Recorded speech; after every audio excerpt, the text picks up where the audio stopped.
a spot that's reserved for Tom Brady for a number of years. Got the game going on, the Bucks and the motherfucking Dallas Cowboys, but let's go right into it right now. I've been watching mslowdown for a minute since she started. You know what I mean? She always got some good shit to say.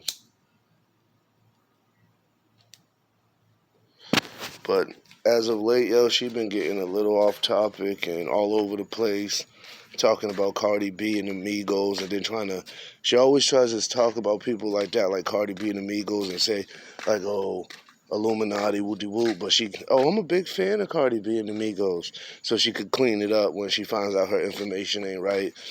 But that shit, she's reaching over there, man. She gotta relax and stay on topic, because I hate when a person talks some real shit, but then they say some bullshit, because then I don't want to believe the real shit no more.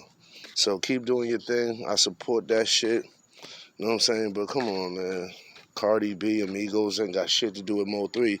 It's like all of a sudden she knows she got followers and she want to capitalize off of it and add these names into her little channel so she can make money. She's giving a little money out and shit, $100 cash apps and shit. Like, come on, man, keep it real.